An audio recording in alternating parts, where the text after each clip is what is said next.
Αργά ή γρήγορα θα πιστεί, αλλά όχι να μην χαθεί άλλος χρόνος, γιατί και η πολιτική αστάθεια θα έρθει και η χρεοκοπία θα έρθει και ο πόλεμος θα έρθει.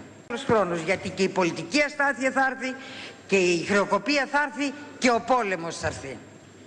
Και να δω τότε τι θα πείτε στο λαό. Κυρία ότι Παπαρίγα, το μνημόνιο... σας υπενθυμίζω ότι πρέπει να ολοκληρώνουμε.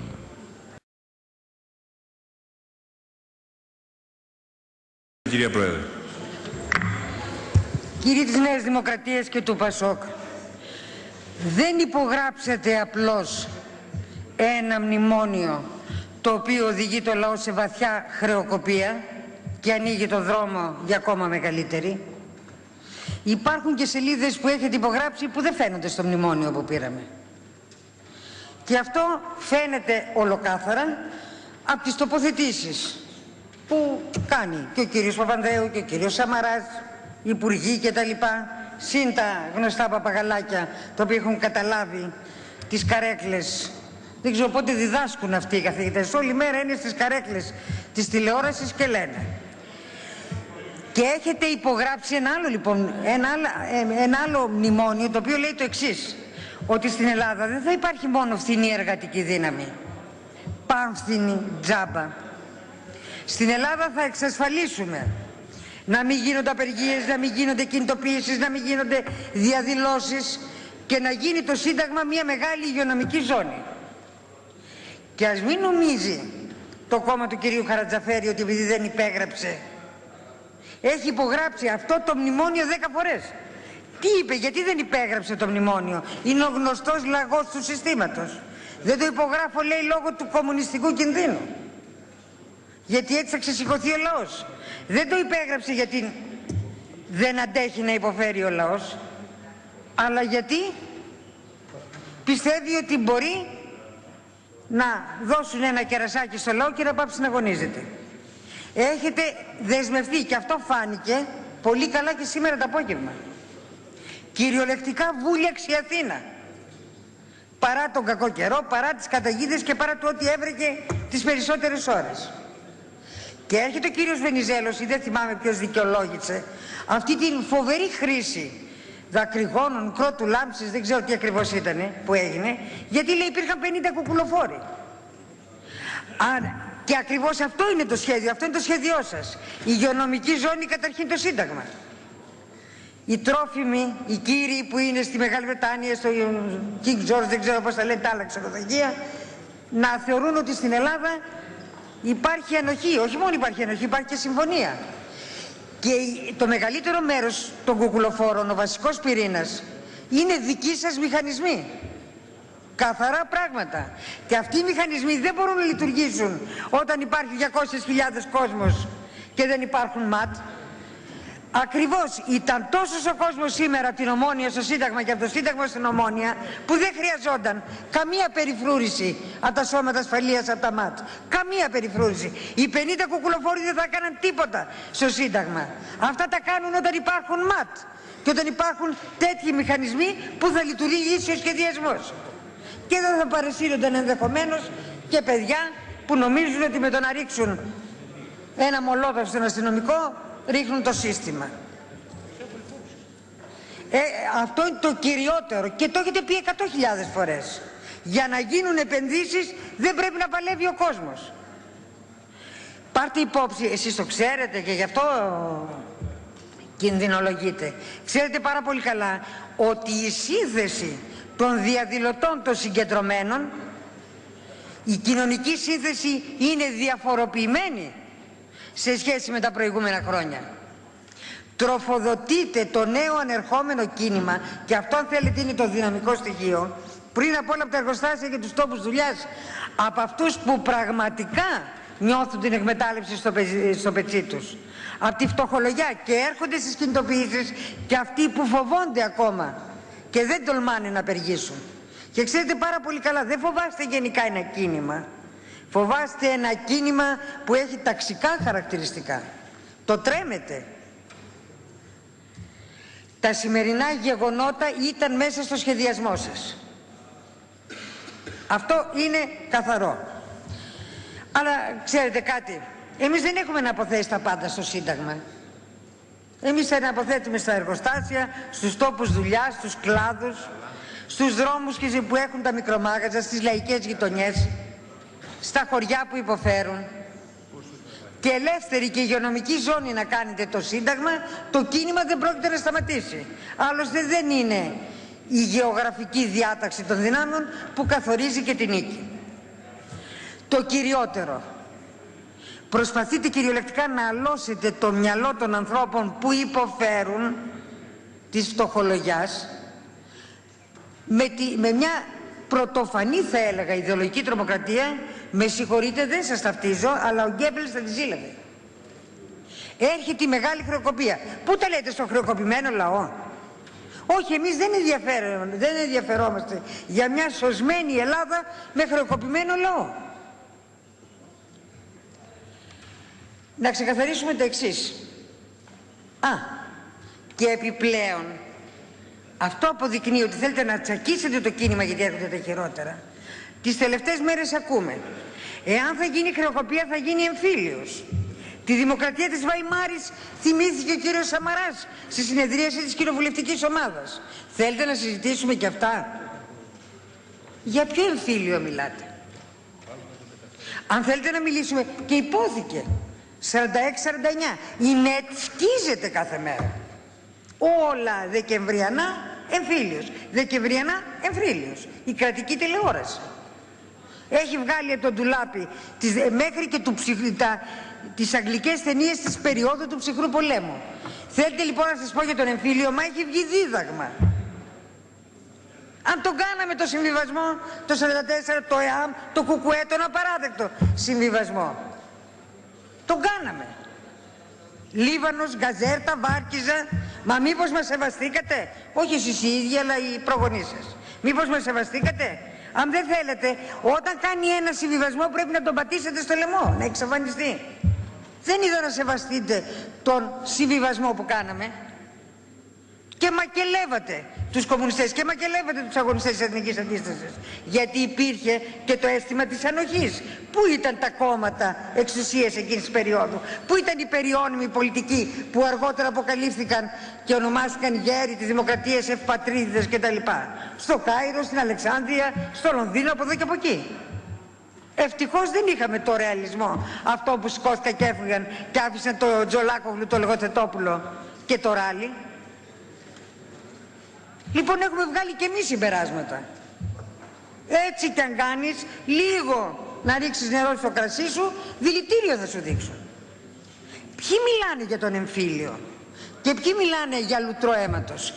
Εσείς, ναι, Πασόκ ήταν και Νέα Δημοκρατία. Ποιος ξεκίνησε τον εμφύλιο στα Βαλκάνια για να δικαιολογηθεί η διάλυση των χωρών των Βαλκανίων, η διάλυση της Ιουγκοσλαβίας? Ποιοι τα δημιούργησαν αυτά και ποιοι καθάγεσαν αυτή τη λογική?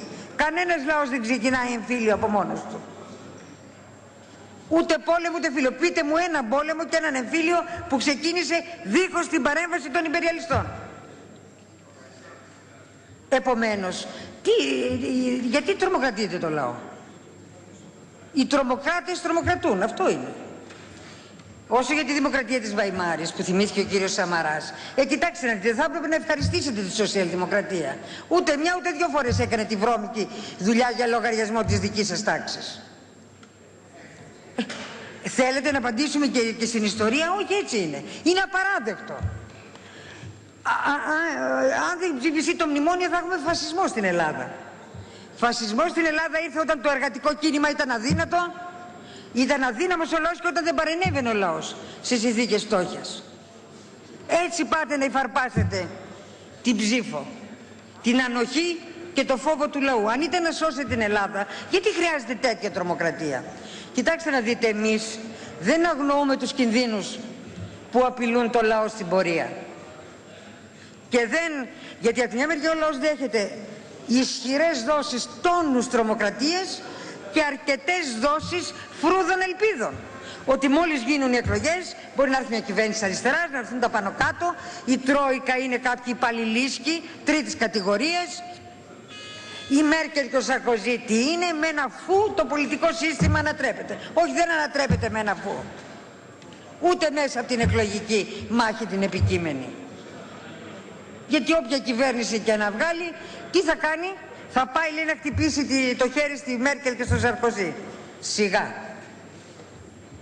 Επομένως, ποιοι είναι οι κίνδυνοι που απειλούν τον λαό? Και αυτοί οι κίνδυνοι εμείς όταν τους λέμε στο λαό, του λέμε ακριβώς γιατί πρέπει να πολλαπλασιάσει την αντεπίθεσή του. Πρέπει να ανασυνταχθεί και να ετοιμαστεί. Πρώτον, χρεοκοπία, κάποια μορφή άγριας χρεοκοπίας έρχεται μπροστά μας. Χρεοκοπία, και υπάρχουν πολλές μορφές χρεοκοπίας και στη ζώνη του ευρώ. Δεν μπορείτε να διαχειριστείτε την κρίση, όχι εσείς, όχι το ελληνικό πολιτικό σύστημα, αλλά δεν μπορεί να τη διαχειριστεί την κρίση ούτε η ίδια η Κομισιόν και η Ευρωπαϊκή Ένωση. Και αυτό είναι το καινούριο στοιχείο. Δεν μπορείτε, όχι από ανικανότητα, γιατί πρόκειται για βαθύτατη κρίση του καπιταλιστικού δρόμου ανάπτυξης και όχι του παραγωγικού μοντέλου, όχι κρίση χρέους, και αυτή την αδυναμία που έχει, αν θέλετε, ο ευρωπαϊκός καπιταλισμός είναι σχετικά ξεπέραστη. Και όταν θα ξεπεραστεί η κρίση δεν θα ακολουθήσει τις συνηθισμένες κλασικές 4 φάσεις που ξέραμε το 19ο και ως ένα βαθμό τον 20ο αιώνα.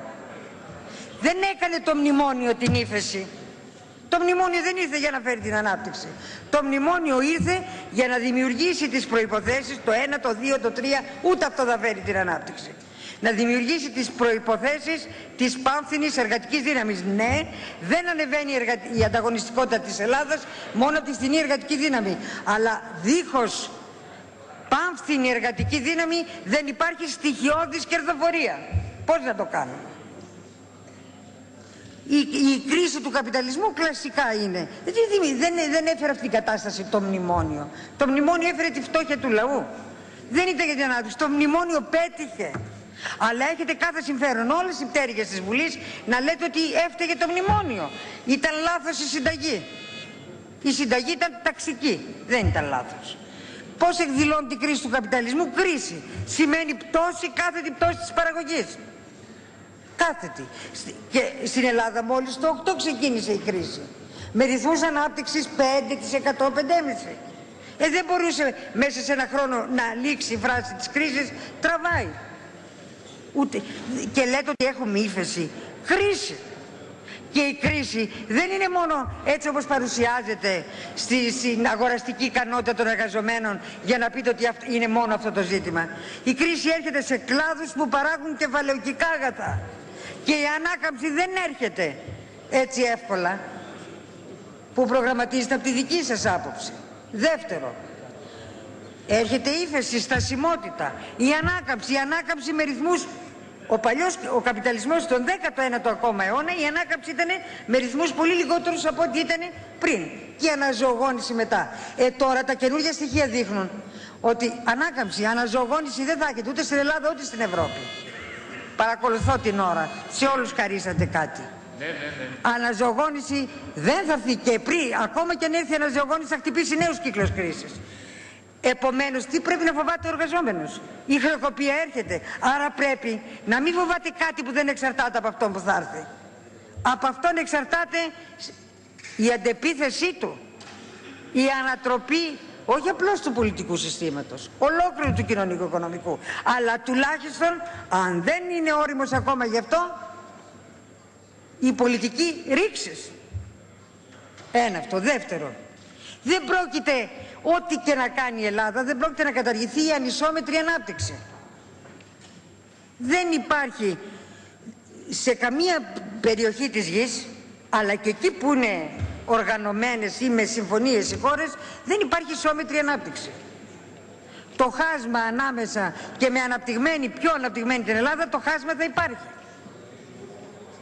Και μάλιστα σε συνθήκες κρίσης, μ' αρέσει που φαίνεται περίπου σε συνθήκες κρίσης, η ανισομετρία βαθαίνει. Τρίτον, οι ανταγωνισμοί.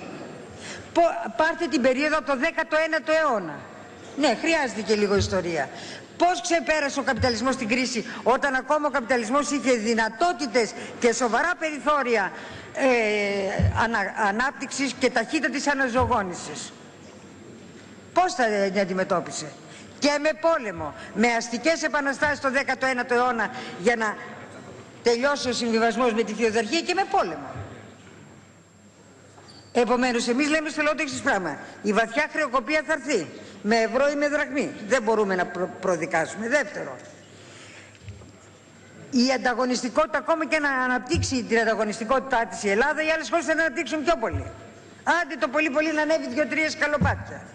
Και αυτή την ανταγωνιστικότητα, θα κοστίζει ακόμα περισσότερο στον εργαζόμενο. Η Ελλάδα θα είναι υπερχρεωμένη 150 χρόνια, όπως έγινε με τα δάνεια της ανεξαρτησίας. Και τέλος, αυτό που υπάρχει μπροστά και ο κίνδυνος ενός γενικευμένου πολέμου στην περιοχή, και όχι με τους περιφερειακούς μόνο να τσακώνονται μεταξύ τους, αλλά και ανάμεσα στους εταίρους της Ευρωπαϊκής Ένωσης. Σε λίγα χρόνια η Ευρωπαϊκή Ένωση δεν θα είναι αυτή που έχετε οραματιστεί όλοι. Την Ελλάδα, όχι μόνο την Ελλάδα, και άλλες χώρες είναι πολύ πιθανό να την πετάξουν από την Ευρωζώνη και από την Ευρωπαϊκή Ένωση. Εμείς λέμε στο λαό ότι κοίταξε να δεις, πρέπει να το αξιοποιήσεις αυτό. Γιατί αν καθίσεις παθητικά και σε πετάξουν από την Ευρωπαϊκή Ένωση, χωρίς να κάνεις τίποτα άλλο, χωρίς να κάνεις ριζική πολιτική αλλαγή, δεν πρόκειται να είσαι καλύτερα. Θα δυναμώσει η πολιτική αστάθεια και στην Ελλάδα και στην Ευρώπη. Και αλίμονο στους λαούς, να το πω καθαρά, και στην εμπροστοφυλακή των λαών που δεν έχουν ικανότητα να μετατρέψουν αυτή την πολιτική αστάθεια σε ήττα της αστικής τάξης. Βομβαρδίζεται όλο το πολιτικό σύστημα. Το πολιτικό σύστημα που έχουμε, είτε με Πασόκ είτε με Νέα Δημοκρατία, είναι αντίστοιχο με την οικονομία. Τώρα λέει μας πνίξαν οι αγορές. Και τι είναι αυτά τα πράγματα? Δηλαδή οι αγορές δεν υπήρχαν επί σοσιαλδημοκρατίας? Ο καπιταλισμός έχει την καπιταλιστική αγορά. Και ο νόμος της καπιταλιστικής αγοράς της οικονομίας είναι το κέρδος. Δηλαδή μόλις θα έρθει ο κύριος, πώς τον λένε, μόλις έρθει ο σοσιαλδημοκράτης στη Γερμανία και μόλις έρθει ο Γάλλος, τον ξέχασα τώρα πώς τον λένε, στη Γαλλία, και γίνουν όλοι σοσιαλδημοκράτες, η καπιταλιστική αγορά καταργείται. Και θα βάλει το κράτος κανόνες αγοράς. Μα είναι το κράτος της αγοράς. Είτε με σοσιαλδημοκρατία είτε με οποιονδήποτε. Και το Κουκουέ αν υιοθετούσε αυτές τις θέσεις, τις δικές σας, ότι οι αγορές είναι έξω από το πολιτικό σύστημα. Εδώ είναι το πολιτικό σύστημα και εκείνοι οι αγορές. Και το Κουκουέ αν είχε αυτή τη θέση και η κυβέρνηση μονοκομματική να ήταν, υποταγμένος στις αγορές θα ήταν. Εν πάση περιπτώσει, δεν ξέρω αν ο προγενέστερός σας, ο Άνταμ Σμιθ και οι άλλοι έλεγαν τέτοιες, με συγχωρείτε, κοτσάνες. Γιατί εδώ δεν είναι να διαφωνούμε πολιτικά. Είναι τουλάχιστον να συνεννοιόμαστε. Τουλάχιστον να συνεννοιόμαστε. Δεν μπορούμε να λέμε τέτοια πράγματα. Ότι η φιλελεύθερη Ευρώπη είναι υπόδουλη της αγοράς, ενώ η σοσιαλδημοκρατική δεν είναι. Μα είναι τρελά αυτά τα πράγματα. Και στο σοσιαλισμό και στον καπιταλισμό το πολιτικό σύστημα, το κρατικό σύστημα είναι αντίστοιχο με την οικονομία. Δεν είναι από εκεί η οικονομία, από εκεί το κράτος. Εν πάση περιπτώσει, ο βρεμένος δεν πρέπει να φοβάται τη βροχή. Ο λαός δεν πρόκειται να γλιτώσει τη χρεοκοπία ό,τι και αν κάνει.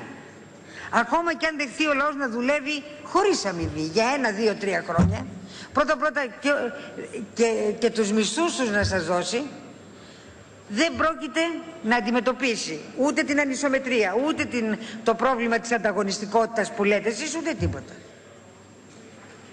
Θα γίνει ανάπτυξη, ναι, πιο γρήγορη. Κυρία Παπαρίγα, να σας παρακαλέσω να ολοκληρώνετε. Από τα ίδια τα πράγματα λοιπόν εμείς λέμε το εξής πράγμα.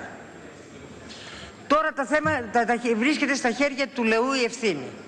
Εμείς υποστηρίζουμε αγώνες, αν μπορούν να ματαιώσουν το χειρότερο, δεν θα είχαμε καμία αντίρρηση, γιατί και για να γίνει αυτό πρέπει στην προμετωπίδα και στην κατεύθυνση του λαϊκού κινήματος να είναι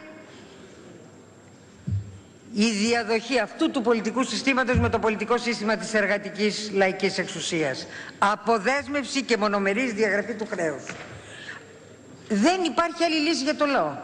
Βεβαίως δεν είναι κάτι που εξαρτάται από εμάς να πείσουμε ή να επιβάλλουμε αυτό το ζήτημα στο λαό. Αργά ή γρήγορα θα πιστεί, αλλά όχι να μην χαθεί άλλος χρόνος, γιατί και η πολιτική αστάθεια θα έρθει και η χρεοκοπία θα έρθει και ο πόλεμος θα έρθει. Και να δω τότε Τι θα πείτε στο λαό? Κυρία ότι έφυγε το Παπαρίγα, μνημόνιο? σας υπενθυμίζω ότι πρέπει να ολοκληρώνουμε. Ευχαριστώ.